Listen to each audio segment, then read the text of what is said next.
Who was Heinrich Himmler? Heinrich Himmler was one of the most powerful figures in Nazi Germany and a chief architect of the Holocaust. He served as the head of the Schutzstaffel, SS, chief of German police, and interior minister in the final phase of the war, including the final solution. What crimes did Heinrich Himmler commit? Himmler's crimes fall under what are legally defined as crimes against humanity and genocide.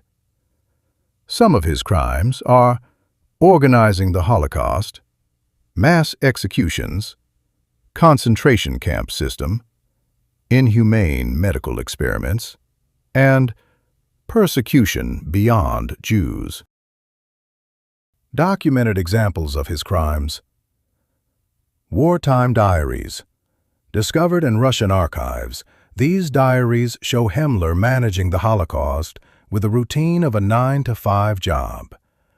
Entries detail him arranging massages, calling his family, and simultaneously ordering the execution of 10 Poles or visiting concentration camps. Poznan speeches.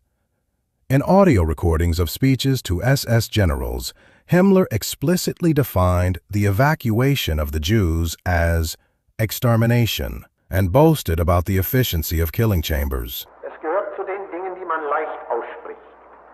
Das jüdische Volk wird ausgerottet. Das sagt Ihnen jede Parteigenosse. Ganz klar steht in unserem Programm drin, Ausschaltung der Juden, Ausrottung machen wir, Kleinigkeit. Und dann kommen sie alle die braven 80 Millionen Deutschen, jeder hat seinen anständigen Juden, sagt, alle anderen sind Schweine. Der ist ein prima Jude.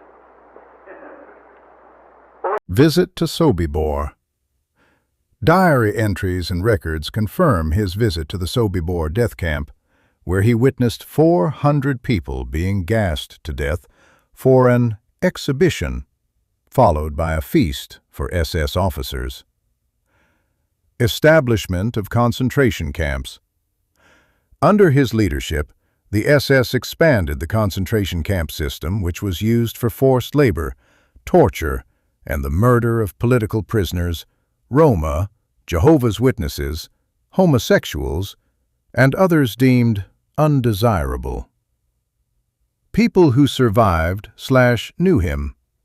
Gertraud Traudl Jung, Hitler's private secretary, 1942 to 45. Himmler actually appeared quite shy, not at all self-confident or military or even brutal.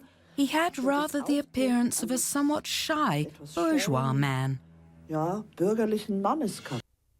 Richard Glazar survived the revolt and lived in hiding until the end of the war, later documenting his experiences.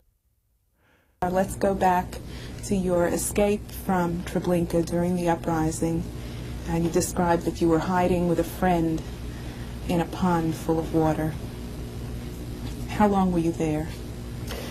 Some 8 hours until late at night. And then we went out and we saw Treblinka was burning, still burning. What happened after the war?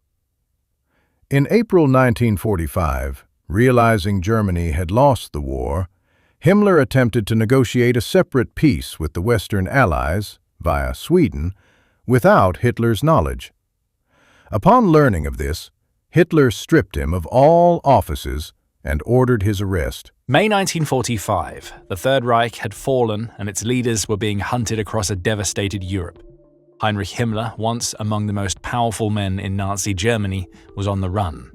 Disguised as a sergeant of the Geheime Feldpolizei, he tried to flee through northern Germany with a small group of aides.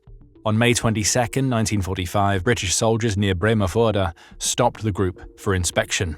When his true identity was revealed, Himmler was taken into custody at Lüneburg. A day later, during a medical examination, he bit down on a hidden cyanide capsule and died. His body was buried in an unmarked grave on the Lüneburg Heath.